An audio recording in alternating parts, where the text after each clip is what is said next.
Hello and welcome back to Car Rental University. I am your host, Alex Withrow. Today we're going to talk about some of the 4 key benefits of scaling and why this actually makes more sense than keeping a small fleet under 5 cars. Before I get into that, click below, grab the 5 things you must do before starting a car rental business. That also includes the Car Share Growth Guide. It gives you a city-by-city breakdown of which car share platform is strongest in your area. Lots of great information in there. Be sure to subscribe and click a like on this channel. I am always happy to receive that. Let's get into this. I've been thinking more about this lately as someone who is building out a much larger fleet than I traditionally have owned. My first 4 or 5 years in car sharing, I had typically around 5 cars. Now I am in the process, I'm working with a larger operation now and building out a multi-hundred up to 1,000 or more car fleet over the next year or so. So that is what I've been in charge of, building out an operations team. A couple of thoughts I've had about all of this is that it takes the same amount of effort to build out operations for 50 or 60 cars as it does for 5 or 6. The thing is, when you've got 50 or 60 cars,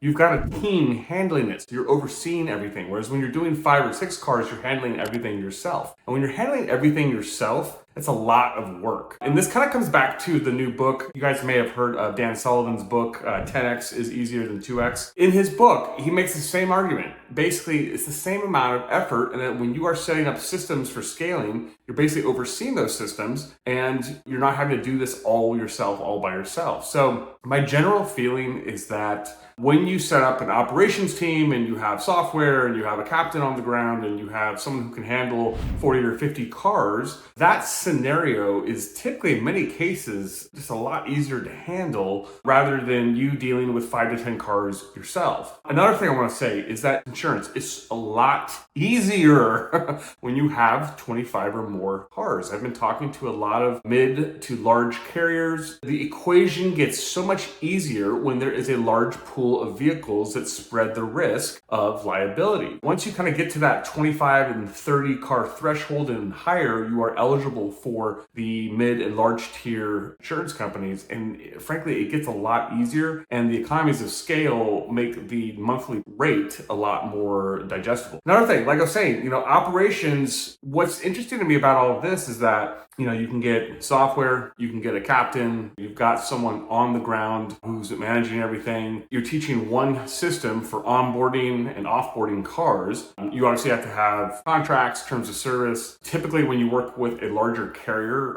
for insurance, they want you to track mileage on and off use. So that basically meaning like if a driver is using the car for personal use versus driving for Uber or Lyft, they want to know that delineation. So in that scenario, you typically need to install something like Samsara or some kind of tracking software that's tracking those miles. My general feeling is that when you are overseeing those operations from afar and you are managing captains rather than dealing with drivers, as someone who's dealt with Uber drivers many, many times over the years, it's a lot easier to deal with people you trust in your own team, kind of give yourself a buffer with regards to not having to deal with the drivers yourself than having to deal with the drivers yourself. So I definitely have found that in my own journey, I actually much prefer this scenario rather than dealing with these folks yourself. Because in the old days, I had to go run down cars myself and repo things by myself. And, it was wild. It was crazy. So I do think that when you are running a much larger fleet and you are managing a team,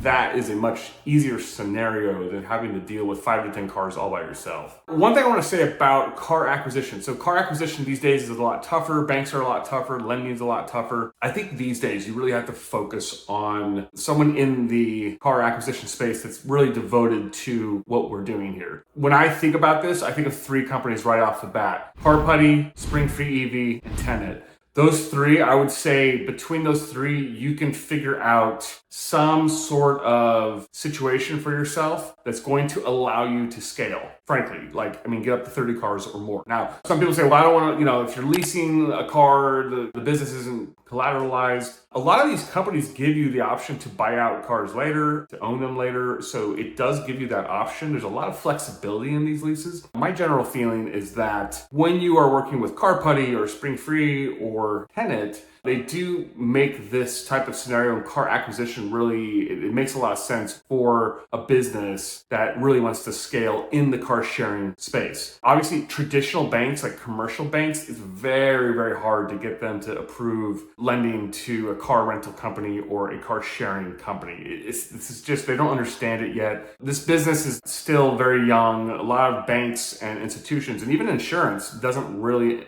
understand car sharing that well. I had a call recently with an insurance carrier and they're still kind of trying to understand exactly what's happening in this space between Turo, Hyrecar, Getaround, etc. That's just kind of how it's going right now. It's still going to take a few years for everyone to kind of catch up, but in the near term, I think from a car acquisition standpoint, Car Putty is solid, Spring Free is solid, and I think that Tenant is also solid. Those are my general thoughts on some of the benefits of scaling right now. Kind of being on both sides of the fence now, I think that, kind of like, wow, this isn't as bad as I thought it might have been. I'm finding that when you have a team, it really actually makes it a lot easier. All that to say, before I go, click below, grab the 5 things you must do before starting a car rental business. That does include the Car Share Growth Guide. Please give me a subscribe and a like before you go. I will catch you in the next episode. Thank you.